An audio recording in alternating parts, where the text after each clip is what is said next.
Hello, good morning and welcome to this first ever live video with Memory Opticians. Do you know that 1 in 3 people say that they suffer from anxiety when they come for an eye exam? And we found out that information when we did a survey with Memory Opticians asking about how you feel when you have your eyes examined. And that's a particularly high stat, I think, given that there's no real pain to having an eye exam, like when you go to a dentist. So over the next month, I'm going to be exploring this issue in more detail with Caroline Kavanagh. Caroline is an anxiety expert. She's an author of a book called The Anxiety Alchemy. She's also a hypnotherapist and she's an award-winning consultant. So welcome, Caroline. Thank you very much. So for those people who don't know you, could you just please introduce yourself, tell us who you are and what you do? Yeah, hi everyone, and thank you for joining us today.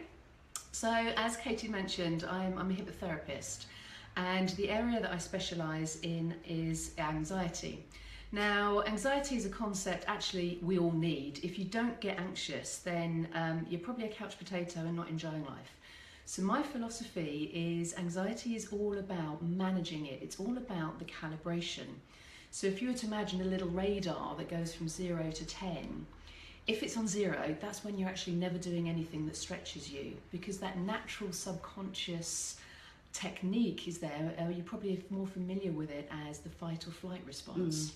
It's there to protect us. So anything where you're in a situation where the mind is going, oh, this is all a bit new, don't know about this, there might be some risk involved, then that radar starts to kick off and prepares your body to either run away or fight the perceived danger, which is fantastic if you've got a tiger in front of you. But if there's nothing you can run away from or fight, then it actually starts to diminish the body. So you will ultimately start to get some physiological symptoms, and that can range a whole range of things, through from IBS, skin issues, breathing problems. It's almost the weakest part of your body is where it's going to target first.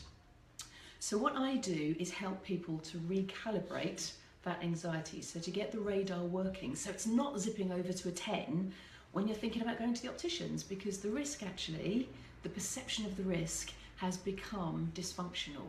So we get it back into a calibration where, yes, that little bit of adrenaline is probably quite good. Yes.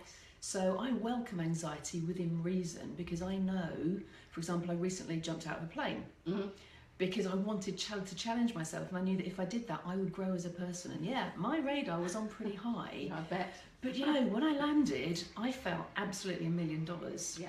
And it's the same sort of principle. When you push through that little bit of barrier, then you feel great on the other side. But relating it back to what we're talking about, is eye health is so flipping important. Yeah. We only get one set of eyes, we only have one body. And so the fear of something that's not real can actually cost you a huge amount in terms of your health. Great, thanks Caroline. Well, on this campaign, what we're going to be doing is we're going to be focusing on 4 themes that came out of the survey. And we're going to deal with one specific issue each week on a Thursday. So digging deeper into the survey, what we found was that 40% of people actually are most concerned about being told that they have the prospect of eye disease, which may lead to loss of vision, or even it might uncover medical issues that you can uncover in an eye exam.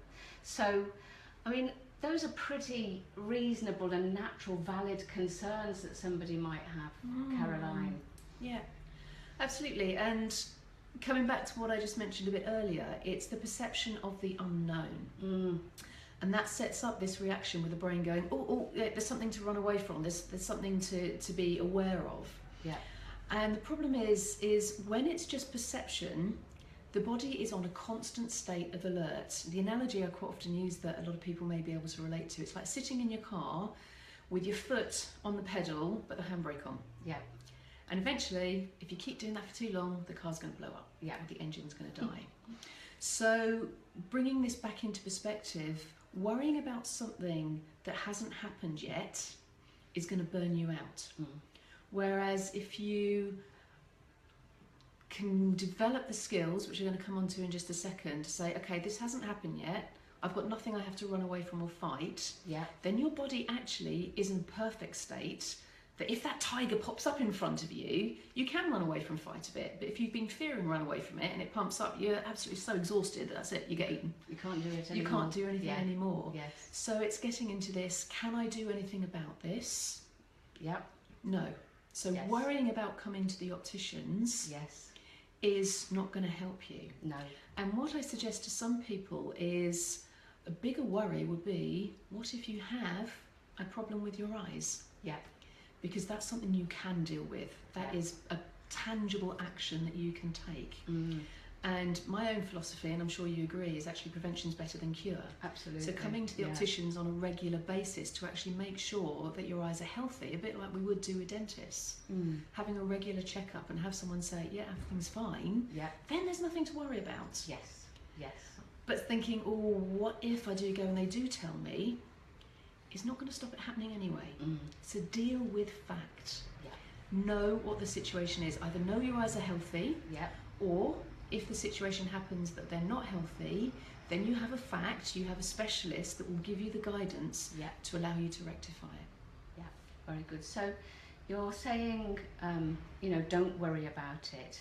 And you're saying don't worry about it until you know the facts. That's all great, good and well. But what happens if that thought keeps on coming into your mind and you can't let it go? Yeah. What do you do? Yeah. We're all human, and this is a common thing that negative thoughts do keep coming in. And the technique that I love, and all the people I've spoken to sort of found it really good fun as well, I call it my tennis racket technique. So if you were to imagine negative thought like a tennis ball, you literally, when it comes in, you pick up your racket and you smash it away. You might lob it, you might just knock it over the fence, but you smash it away. Yeah. It doesn't have to stay. Yeah. It's come in, Yeah. you choose whether you keep it or not. A bit like if the phone's ringing, you choose whether you answer it or not. You don't have to. Yes. And so that tennis ball is a bit like the ringing phone. Yes. You can ignore it. Yeah. But if it keeps ringing and it's getting to you, then you have to bat it away. Yeah. Now, it might keep coming back. So get into a rally and you keep hitting it away until eventually it will, I promise you, stay away. Go away. And if you don't play tennis, if you don't like tennis, doesn't matter, football, kick it away, hockey stick, Yes. whatever it might be, Yeah. you just throw it away Yeah. and keep going, and it will lose power and stay away. That's great. Thank you. So Caroline's single tip from today is use the tennis bat and knock it away. So next week we're going to be covering another specific issue where Caroline's going to help you or someone you know who suffers with anxiety, how to deal with anxiety around close contact with the optometrist. So thank you for tuning in. If you've got any questions, please put them in the comments box. If you want to know any more about Caroline, then hop onto her website. She's on addingzest.com. Caroline can help with all sorts of things around anxiety. And if you want to know anything about eye exams, eye health, or spectacles, hop onto our website and we'll happily help you. So thank you very much. Look forward to seeing you next week, and thank you to Caroline. It's been a pleasure. Speak to you next week. Bye-bye. Bye.